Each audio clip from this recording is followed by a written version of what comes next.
como que estoy más pequeño, ¿no? Perfecto.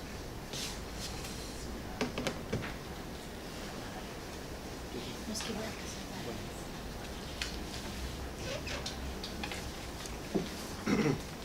Okay, so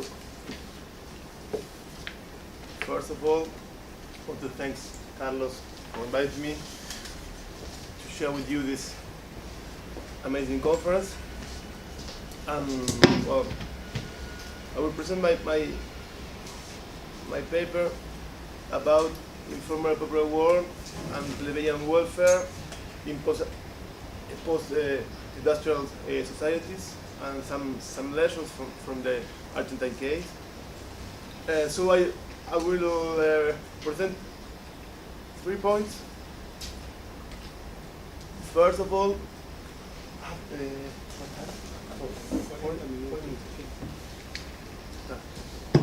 okay, that's better. Okay, so my first point is about the way in which the governments in the recent national popular cycle responded to the problem of the reconstruction of welfare in the post-industrial Argentina, and that in a dual nature. The second point is about the consequences of these policies for the relations between state and civil society in popular neighborhoods. And the third point, it's about some theoretical consequences of this process linked with the reformulation of the language of rights in those conditions. So let's start.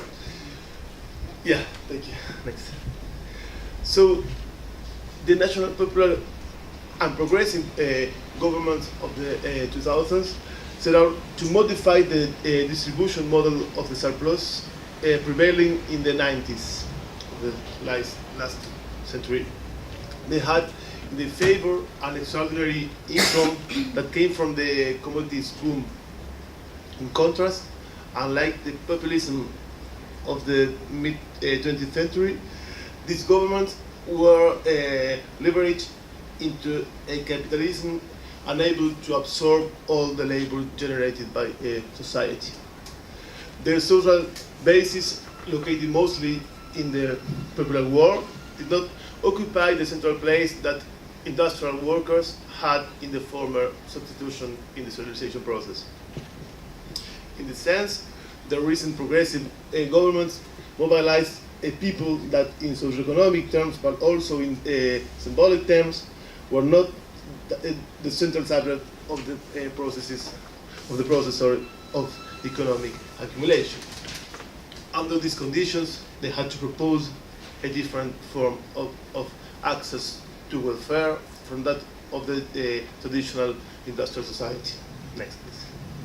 So, this phenomenon was of particular intensity in the Argentine case, in which the process of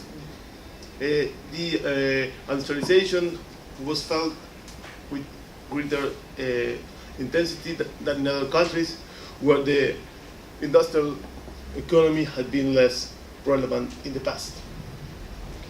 The description of solutions of the solution tested by the Kirchner governments between 2003 and 2015 regarding the social question in terms of Castel allow us to analyze the construction of a national popular welfare in times of post-industrial societies. That's my point. So let's continue. Yeah, let's move on to the next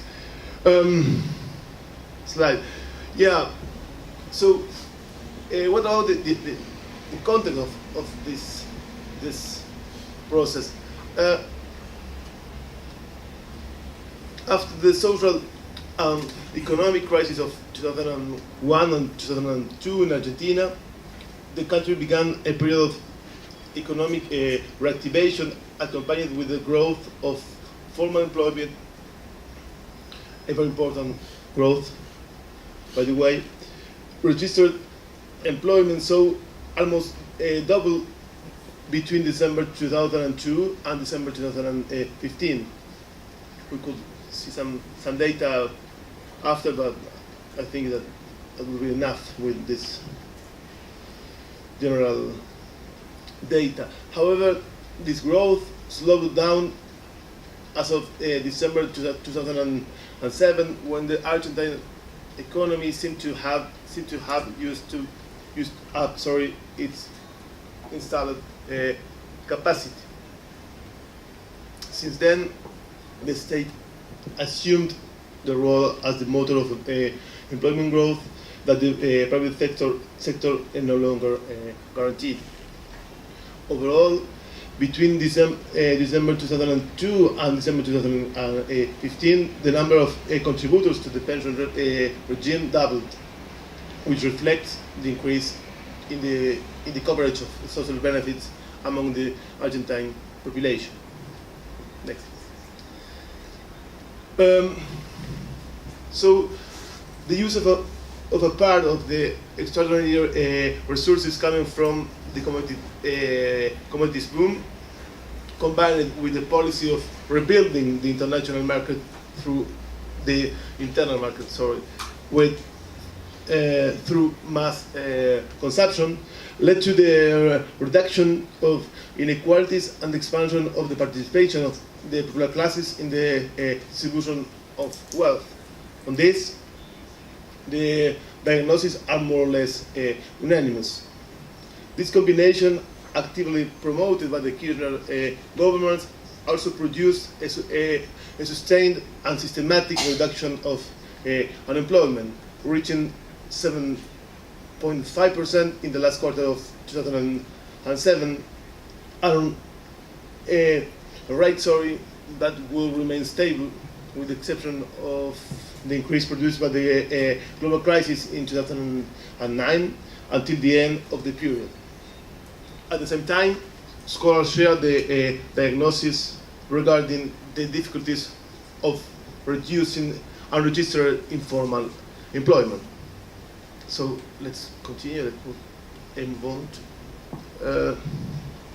So in this context, how was welfare built up in the years of national popular governments in Argentina? We can say that it was constructed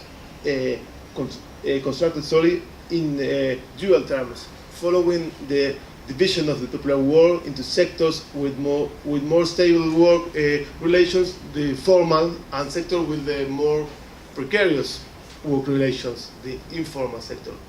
In the first case, national popular governments encouraged redistributive logic based on increasing the participation of employees in income distribution, mostly by encouraging salary increases.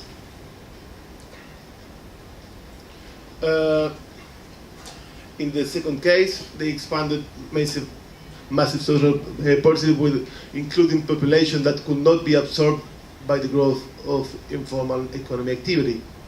So by 2015, 6 million people, or 20% of the population, were beneficiaries of social allowance in Argentina. Next, please. As a result, the policy of redistribution did not reach all workers in the same way. On the one hand, because informal wage earners did not benefit in the same way as the formal ones of the salary improvements introduced through the rebuilding of collective bargaining.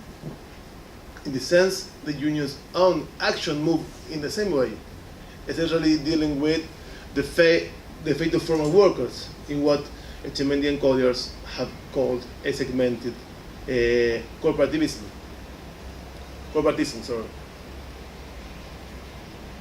On the other hand, low-income and low-skilled jobs had, as did the unemployed and underemployed, and unstable and porous relationship with the welfare produced during the Kirchner period.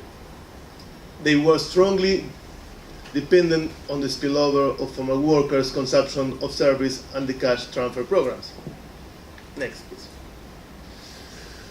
Well, so as of 2008, the government intensified a dual strategy to incorporate informal workers into welfare.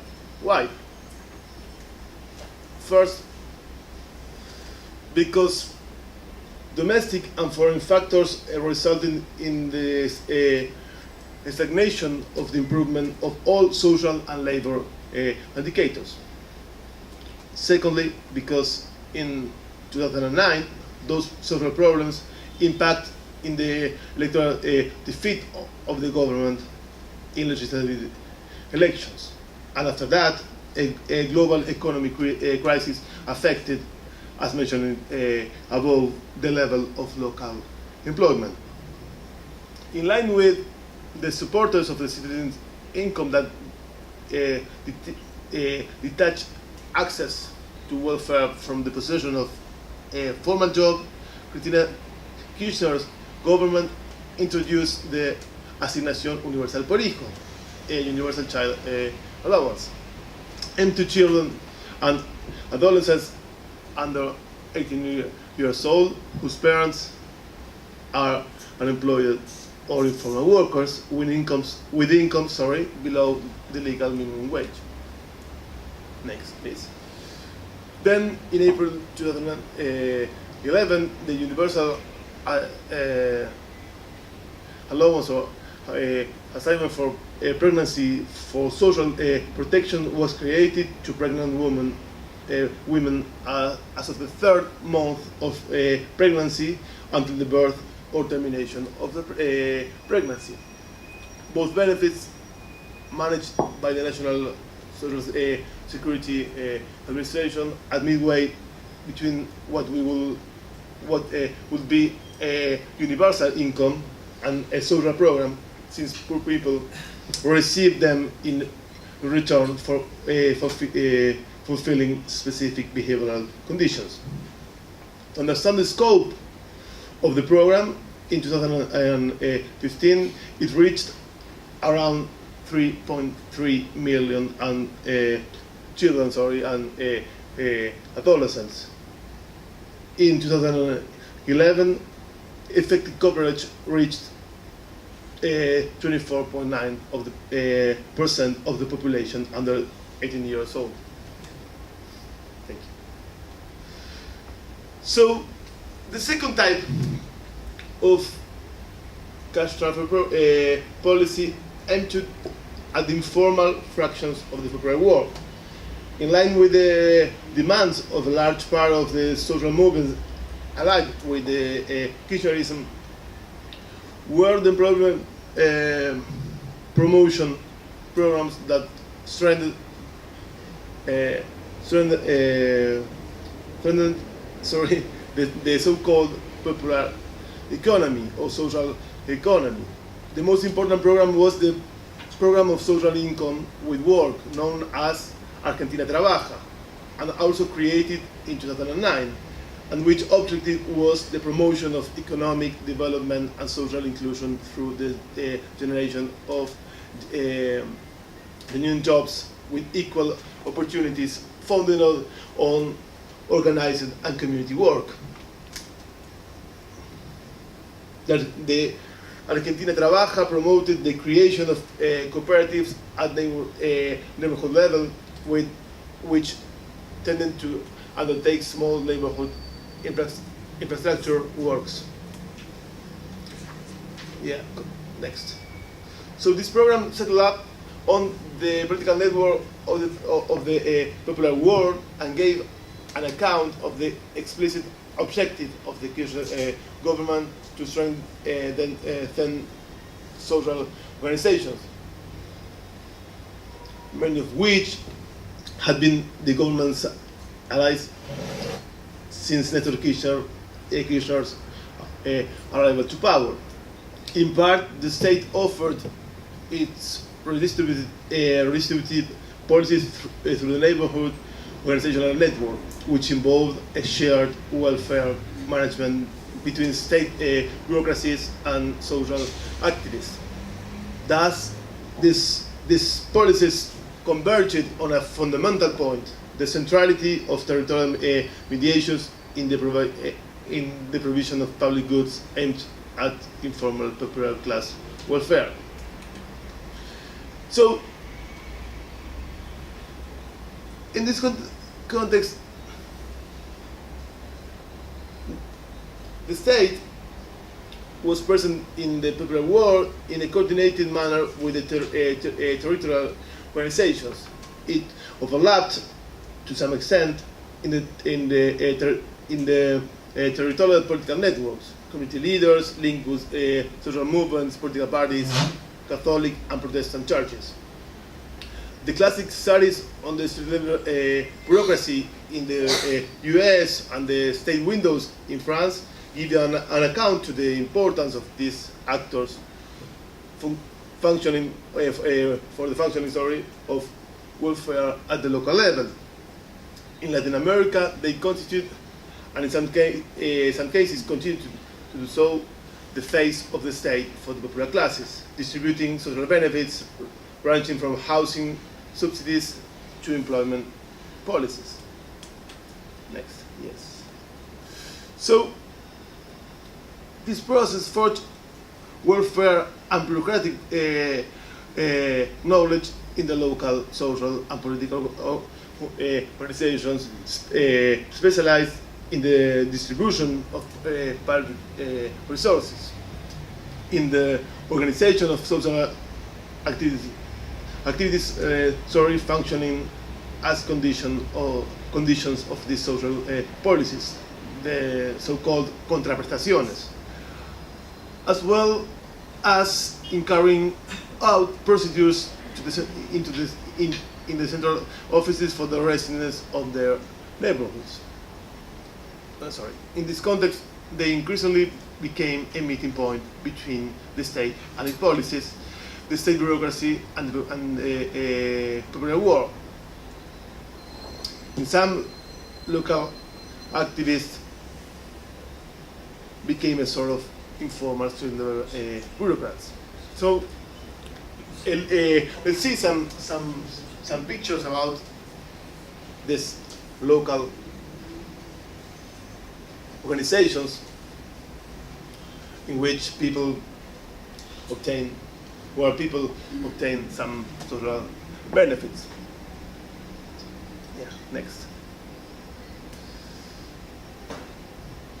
What kind of rights are forged in these conditions? What kind of welfare is built, in short, through the state presence in the neighborhoods? The last argument of this paper is that the notion of rights that is instituted in the popular world cannot be of a legal right, nor as a collective right to sensu. Instead, it is part of a local configuration that we have called the moral economy of the popular classes in time of post-industrial capitalism. So, well, as you know, markets, far from being a natural reality of social life, as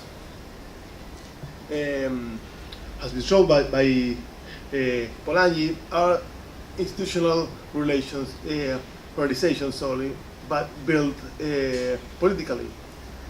The well-being destined for the informal popular classes built by the national public governments in Argentina is based on the social aid market inherited from the 90s. This market exists at the interface between the state and civil society, so it's based on a double legacy from those years. The multiplication of social programs aimed at the informal popular war and the implication with the neighborhood activism that co-managed those policies. Far from starting with purely market logic, it is regulated by some political and moral principles that govern the relationship between the popular classes and those in charge of providing them with public goods. Next, yeah. So this regulation defines and specifies at local level the notion of rights with which national popular governments framed the construction of this welfare institution. As E.P. Thompson analyzed for 18th century England, we can define this, in this case, a moral economy of welfare in times of post-industrial economies. That is, a set of moral principles that govern in a given historical configuration the relationship between the dominant and the dominated, between the popular classes and the state. The moral economy accounts for a conflictive dynamic defining the right of the poor to welfare in relation to multiple state arenas. Central bureaucracies, state-level bureaucracies, informal bureaucrats of the civil society, the popular war, etc. Next, please. So, in these conditions, local activists appear as a representative of the popular classes in the face of the governors and the central state offices on the multiple levels of the Argentine federal state. They mobilize their neighbors to ministries and secretaries to demand the arrival of aid programs or to demand an increase in the amount of some cash transfer programs. At the same time, they are targeted to more or less tense demands from those neighbors should they perceive and fail in the local distribution of social programs. By producing a strengthening of popular organization and an increase in the resources that reach the informal fraction of the popular world, the national popular governments made this market of social assistance even more persistent. They intervened in the moral economy of welfare and were, on many occasions, the target of protests and plebeian resistances in many forms, ranging from lootings and riots to rally at public offices. Next. The quality of social goods in this local presence of the state was revealed to be profoundly unequal, and the legitimacy of the state associated with territorial actors often ended up linked to the fate of those actors who appeared as their representatives. Thus, in case of misuse of public funds as declared by the inhabitants of these popular neighborhoods, due to domestic conflicts in local movements or tension between community leaders and public offices, the problem in the provision and distribution of those goods became legitimacy problems of the presence of the state in the popular world, as well as the non-fulfillment of the rights of the poor. Next. So, in the everyday relations with the state in the central offices, if the everyday relations with the state in the central offices reveal the way in which citizenship is effectively carried out unequally, the political neighborhood relations permitted by the moral economy of welfare in terms of post-industrial society define both the potentiality of the intervention and the capillarity of the state guided by the national popular governance, as well as the fragility of the legitimacy of the later guarantors of the demands from below. The presence of the state became, in the last decades, stable but precarious, even though the informal street-level bureaucrats linked with state agencies tended to make it more predictable. Next, please. These social policies aimed at the informal sector provoked tensions in the legitimacy of populist redistribution, both within the popular world and in the legitimacy of the redistribution through social policies in the public debate. The precariousness